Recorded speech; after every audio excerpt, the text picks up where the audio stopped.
The Nigerian Labor Congress has recommended a 50% salary review. Now, this is across the board given the realities on ground. The labor union made the recommendation in the letter to President Muhammadu Buhari dated on the 8th of August in a response to economic proscriptions offered by the state governors. The governors had pushed for the elimination of petrol subsidy, the retirement of civil servants from the age of 50, and the reduction of the National Assembly's constituency projects, amongst other prescriptions. The union criticized the governors for seeking early retirement of workers, saying anyone promoting such an idea should be treated as enemies of the government. Well, Auwal Rafsanjani joins us now to speak on the proposal and other measures to tackle the nation's economic crisis.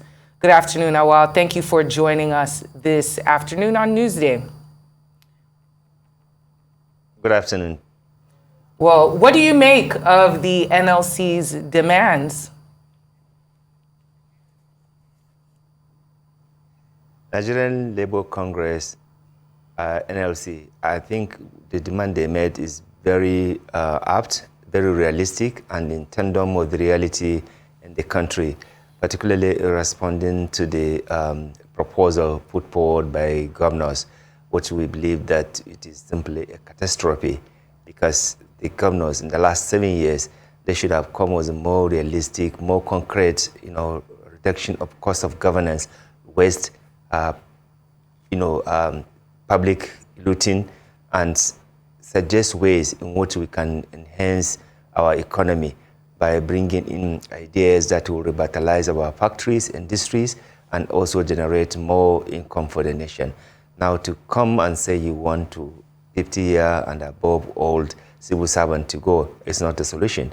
What we should be focusing is the ghost workers that they are actually hiring and paying with taxpayers' money is the one that they should actually go, because the reports of ghost workers across the country is very alarming. Secondly, we are also thinking that the many areas where government had to borrow money to finance projects that does not exist need to be a priority where governors should actually advise the government to block. We all know how contract fraud in Nigeria has continued to happen in Nigeria. Governors should have advised for proper implementation of public procurement law, and also in their own state to replicate public procurement law so that there will be more sanity in contract transparency and professionalism in handling contract. Again, if you look at the illicit financial flow in the country, where over $18 billion is lost annually to the nation, governors should have rise up to suggest ways to block those areas. Again, if you look at the budget procurement on defense, where insecurity is in the increase, a lot of money has been budgeted, but the more you provide more funds, the more you see more insecurity in the country. Governors should have rise up to say something about that. But more particularly, the governors have a huge amount of money, what they call security board, that they spend. So I think governors should look inward and see how they can, even from their own way, in a manner in which public taxpayers' money are wasted and spent, they should have minimized it and reduced the cost of governance. But to come and suggest that civil servants above 50 should be sacked, government must be run by bureaucrats and by experienced people. So the problem is not the 50-year person.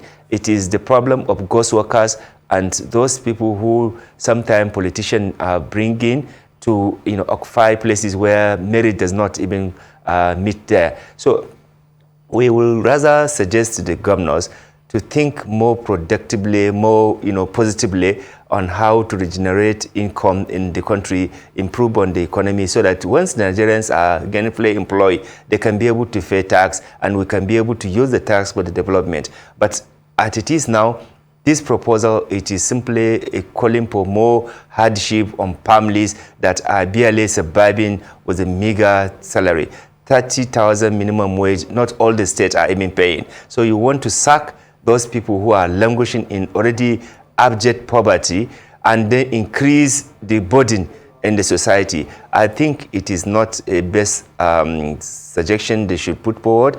The best suggestion, like I said, is to stop the corruption, to stop waste. We cannot be borrowing money from the World Bank, from every financial institution, and be financing fraud. We are spending 4 trillion financing fraud. Pure subsidy is a fraud, and we all know that people are just making money out of it. Even the president himself, he referred the subsidy payment as a fraud. But incidentally, government is spending 4 trillion paying this non-existent fuel subsidy that they say they are doing on behalf of Nigerians.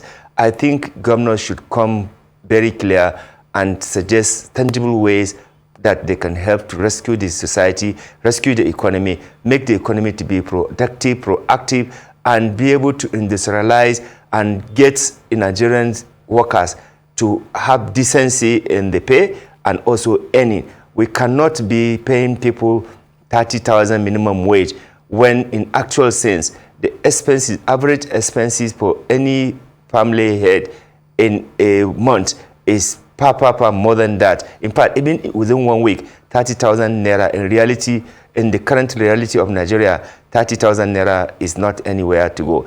And you want to sack such kind of person.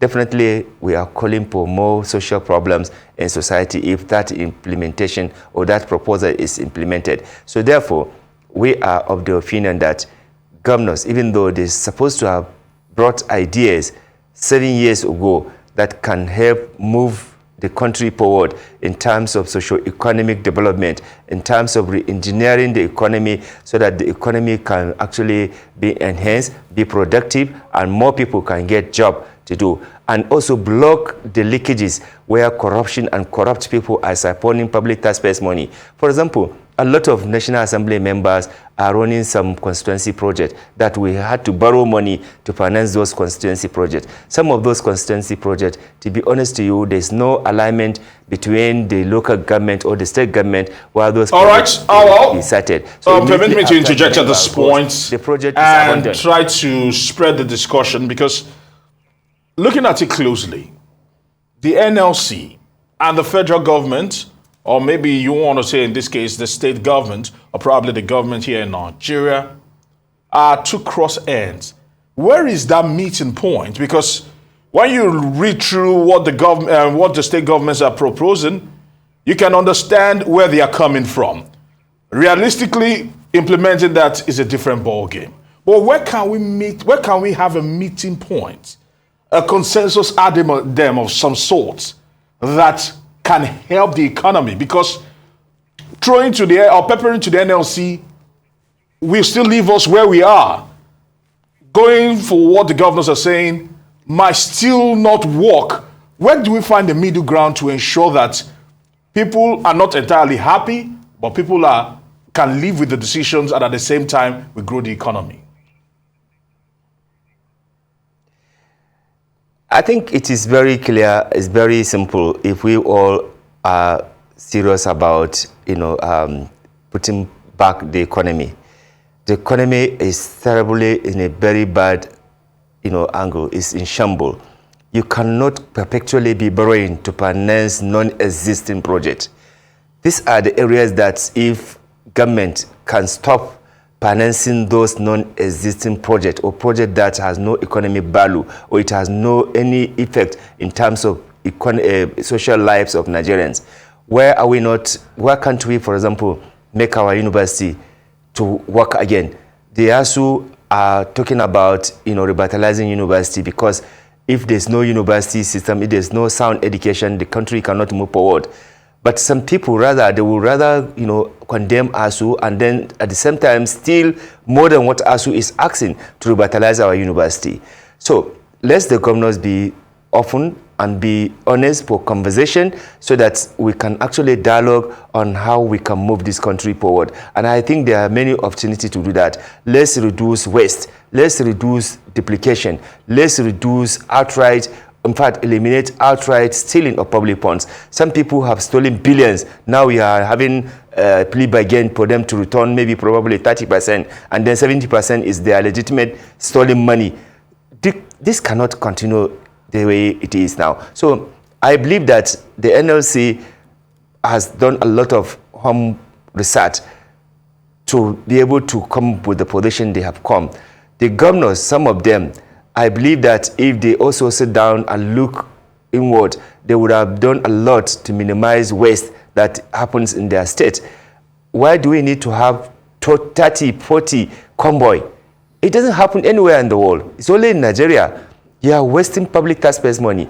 The security boats that the governors are spending, you could channel it for more productive, avenue. Again, every state in Nigeria is blessed with human and natural resources.